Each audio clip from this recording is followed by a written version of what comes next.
Shalom, selamat pagi. Santai pagi hari ini bertemakan banjir dan gereja Tuhan. Firman Tuhan terambil dari Yeremia pasal 29 ayat 7.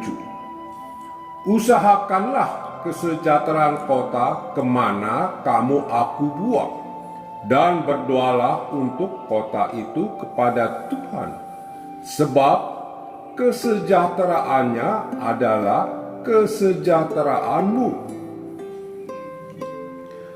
Saat saya menulis renungan ini, kita sudah masuk musim hujan yang lumayan intens.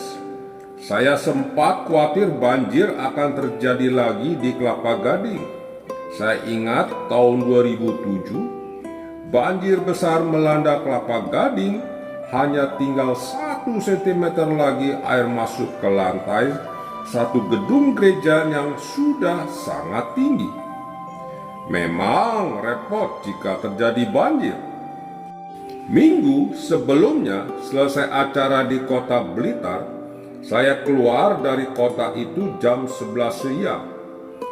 Di Bandara Malang, sementara menunggu pesawat hari itu, saya melihat berita kota Blitar dilanda banjir. Saya bayangkan jika tidak bisa pulang karena terkepung banjir di kota Blitar, repot juga jadinya.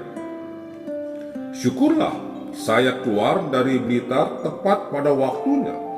Memang langit gelap saat itu. Longsor dan berbagai kejadian aneh terjadi di sekitar kita.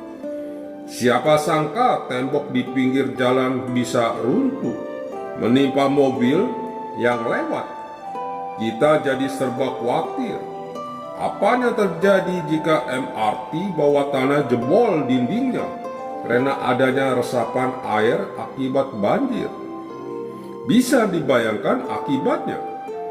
Di negeri kita ini perlu contoh kejadian yang besar dulu seperti musibah, baru kita belajar mengantisipasinya. Lalu, kapan Jakarta bisa bebas banjir? Mungkin sulit dan belum bisa. Apalagi kalau kota kita sudah lebih rendah dari ketinggian permukaan laut. Kecuali pemerintah kota berani membayar harga untuk membebaskan rumah-rumah atau daerah tertentu guna membentuk sungai baru untuk membuang air ke laut dengan sistem pompa yang mutakhir. Kota Jakarta sudah terlanjur begini. Jalan keluar apapun akan jadi tambah sulam. Mungkin kalau pindah ibu kota pun tetap saja kota ini padat perdagangan dan makin gila pariwisata karena gedung-gedung pemerintah akan berubah jadi museum dan area terbuka. Kota ini akan makin banyak penduduknya karena makin atraktif. Mungkin saja kota Jakarta akan bertambah berat beban tanahnya, lalu makin turun secara signifikan. Akhirnya benar-benar kita ada di bawah permukaan laut. Dalam arti yang sebenarnya, sebagai orang Kristen, apa pengaruhnya semua hal ini? Begini, pola hidup dan pilihan tempat tinggal orang akan berubah. Orang akan memilih tinggal di tempat-tempat tinggi seperti apartemen. Rasa kebosanan orang makin tinggi dengan tinggal di ketinggian. Daya konsentrasi orang makin singkat. Gereja-gereja kini terlokalisasi menurut areanya. Secara umum, orang tidak terlalu peduli dengan gaya hidup rohaninya. Yang penting kebutuhan diri pribadinya telah terpenuhi. Bayangkan, akibatnya semua keadaan ini akan mempengaruhi dengan siapa kita akan berkawan dan seberapa sering kita terpapar masalah sosial. Dunia yang sedang berubah dengan cepat karena media sosial, ditambah dengan perubahan jangka panjang akibat banjir. Hari depan kota kita masih perlu didoakan. Gaya hidup kota kita juga dipengaruhi banjir. Akhirnya, pola umat Tuhan untuk berjemaat dan beribadah juga berubah.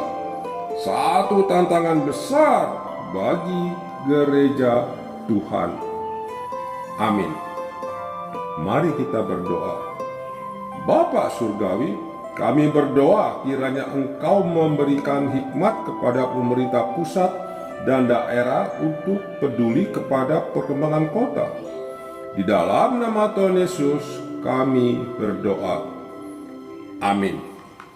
Nyanyikan berulang-ulang sabda hidup kekal yang sungguh merdu dan terang, sabda hidup kekal, sabda yang terindah yang beriku percaya, sabda ajaib, sabda ajaib, sabda hidup kekal, sabda ajaib, sabda ajaib, sabda hidup kekal. Kristus memberi pada kita sabda hidup kekal. Dengar panggilan kasih-Nya, sabda hidup kekal. Diberinya percuma memimpin ke surga, sabda ajaib, sabda ajaib, sabda hidup kekal, sabda ajaib, sabda ajaib, sabda hidup kekal. Suara Injil menyatakan sabda hidup kekal, memberi damai dan ampunan, sabda hidup kekal.